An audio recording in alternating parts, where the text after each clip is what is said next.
दोस्तों, अक्सर हमारे मन में कभी कभी ऐसे ऐसे सवाल उठते हैं जिन्हें जानने के लिए हमारा मन बेचैन होने लगता है। जैसे कि पृथ्वी के नीचे क्या है, या फिर हमारी पृथ्वी इस ब्रह्मांड में कैसे टिकी है। इन सभी सवालों के जवाब हम आज के इस वीडियो में जानेंगे। तो दोस्तों, मैं हूं आदर्श और आप लोग देख रहे हैं आदर्श फैक्ट हब। तो दोस्तों, इन सभी सवालों के जवाब को जानने से पहले हमें पृथ्वी की संरचना को समझना होगा। जैसे कि हम पृथ्वी को देखते हैं तो यह हमें समांतर व चपटी नजर आती है, लेकिन जब अंतरिक्ष से पृथ्वी को देखा जाता है तो यह गोल दिखाई देती है। लेकिन पृथ्वी पूर्णतः गोल नहीं है, क्योंकि यह अपने ध्रुवों पर थोड़ा चपटी नजर आती है।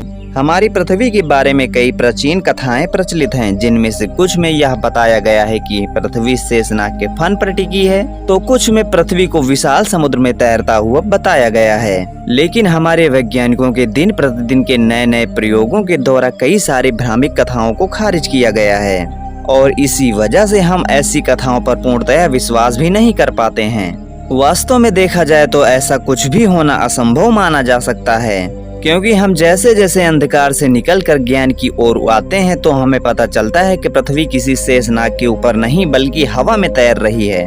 परंतु यह भी कहना गलत नहीं होगा कि अंतरिक्ष में तो हवा मौजूद ही नहीं है। इसीलिए हम यह कह सकते हैं कि पृथ्वी गुरुत्वाकर्षण बल के द्वारा ब्रह्मांड में तैर रही है, और इसका सीधा उदाहरण हम चंद्रमा को देखकर समझ सकते हैं, क्योंकि चंद्रमा भी पृथ्वी की तरह अंतरिक्ष में तैरता हुआ दिखाई देता है। और अंतरिक्ष से देखने पर यह साफ दिखाई देता है कि पृथ्वी और बाकी सभी ग्रह अंतरिक्ष में तैर रहे हैं और सूर्य की अनंत परिक्रमा कर रहे हैं, और ये सभी ग्रह गुरुत्वाकर्षण बल के कारण ब्रह्मांड में अपने अपने अक्ष पर सदियों से स्थिर हैं। और अब हम इस बात पर भी चर्चा कर लेते हैं कि अगर पृथ्वी के आर पार होल किया जाए तो क्या होगा। क्या हम सीधे पाताल लोक पहुंच जाएंगे? तो दोस्तों, पृथ्वी के आर पार होल करना तो वास्तव में संभव नहीं है, क्योंकि अब तक पृथ्वी पर सबसे लंबा गड्ढा 12,262 मीटर का ही खोदा जा सका है, क्योंकि इसके बाद उस गड्ढे का तापमान इतना ज्यादा बढ़ गया कि उस गड्ढे में प्रयोग किए जाने वाले उपकरण पिघल कर ध्वस्त हो गए।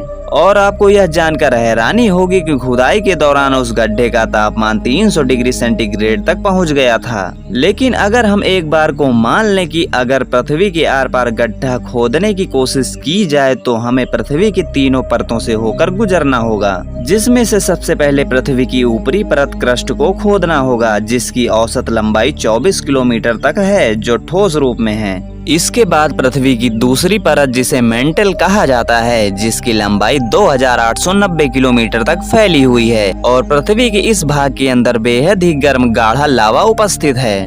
और पृथ्वी की इस परत को पार करने के बाद हम तीसरी परत कोर में पहुंच जाएंगे, जिसकी लंबाई 2900 से 6371 किलोमीटर तक है, और जो मुख्यतः लोहे और निकिल का बना हुआ है। और जब हम किसी तरह से इन सभी परतों को पार कर लेंगे तो हम किसी समुद्र या जमीन किसी भी जगह निकल सकते हैं, और इस प्रकार से हम देख पाएंगे कि जो हमारे ऊपर यह आसमान दिखाई देता है तो सेम ऐसा ही नीचे भी दिखाई देगा, क्योंकि जब हम सोलर सिस्टम को देखते हैं तो इसमें हमें दिखाई देता है कि सारे ग्रह इस विशाल ब्रह्मांड में टिके हुए हैं। तो दोस्तों, इस वीडियो से आपको थोड़ी सी भी जानकारी मिली हो तो प्लीज इस वीडियो को लाइक करके अपने दोस्तों में शेयर कर दीजिए, और इसी तरह की रोमांचक व इंटरेस्टिंग वीडियो देखने के लिए हमारे चैनल को सब्सक्राइब करके बेल आइकन को भी प्रेस कर लीजिए। मिलते हैं किसी नए वीडियो में किसी नए टॉपिक के साथ। जब तक के लिए जय हिंद, जय भारत।